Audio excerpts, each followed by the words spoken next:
No, yo estuve bien. Por eso. Y estoy bien. Lo que pasa es que siempre es un escollo muy grande, ¿viste? Otra vez meterle a la gente en la cabeza de que el doping, de que Maradona y de que... Pero yo quise prevenir esto. Creo que es diferente esta vez. Yo creo que la gente entendió muy rápido, ¿me entendés?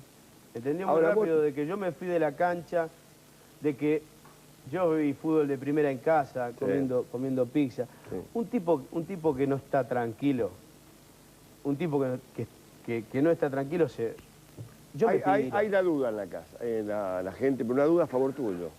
Yo creo que esta vez como que la mayor parte de la gente, por lo menos la que yo frecuento, me dice, ¿y se la pusieron? ¿Se la pusieron? Ya es otra pregunta. Sí, yo... Es muy feo para la sociedad eso, ¿eh? No porque desconfíen, porque de la gente. Suponiendo que hay una basura afuera.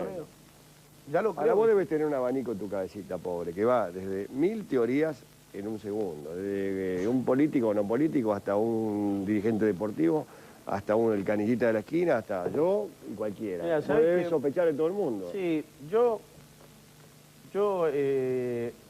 lo que no me gustó como manejó el tema el presidente de Boca, no me gustó para nada. A mí tampoco, pero... No me gustó. No me gustó y se lo voy a decir apenas los vea. Yo creo que durante todo este tiempo me gané la confianza de él. Y yo hablé, el partido de Boca Independiente fue el miércoles. Yo fui a comer a Veracruz con Conde y con Guillermo y estuvimos hablando 45 minutos al teléfono de cómo había jugado Boca.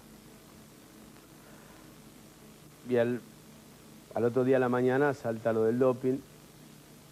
Y bueno, el presidente hasta ese momento creí que me había ganado la confianza de él.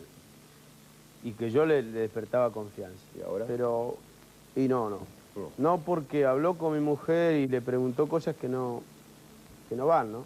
¿Qué habías hecho? ¿Qué había hecho? ¿Qué había hecho desde las 10 a las 6 de la tarde? ¿Él le preguntó a tu mujer? Sí. Es muy feo lo que digo, pero ¿sabés lo que pasa, Mauro? Que tuve tiempo para pensar un montón de cosas, ¿viste? Primero que lo hago porque quería jugar y porque quería ganarme el respeto de llevar otra vez el apellido de mi viejo lo más alto que pudiera, ¿no? Pero no para que desconfíen, ¿viste? Yo digo que si no creían, cuando yo firmé el contrato, estaba gordísimo, estaba mal. Llegué al primer partido con Argentino Junior en mi peso, sin pedirle absolutamente nada a nadie. Me fui a Canadá, que nadie se lo olvide. Pagué todo yo como tiene que ser, nadie tampoco salió al balcón, eso lo puedo asegurar.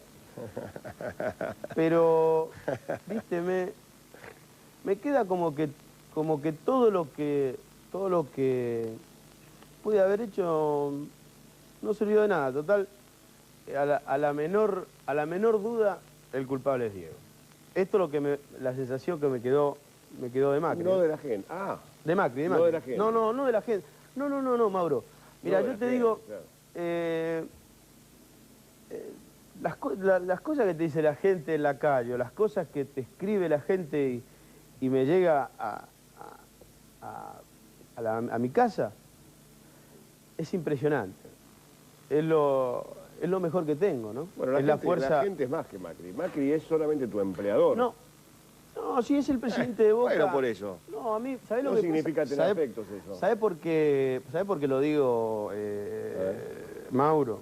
Porque yo empezaba como a creer en Macri. Quería dejar de lado todo lo que me decían, no te quiere. Yo decía, vas a ver que me voy a hacer querer. Ganó la gente. ¿Vos crees que no te quiere? Mirá, yo creo que lo tenía que haber manejado de otra manera este tema, ¿me entendés? ¿Cuál fue la respuesta de tu mujer cuando le preguntó qué habías hecho? No, te lo puedo decir, sí. Sí, lo que quieras.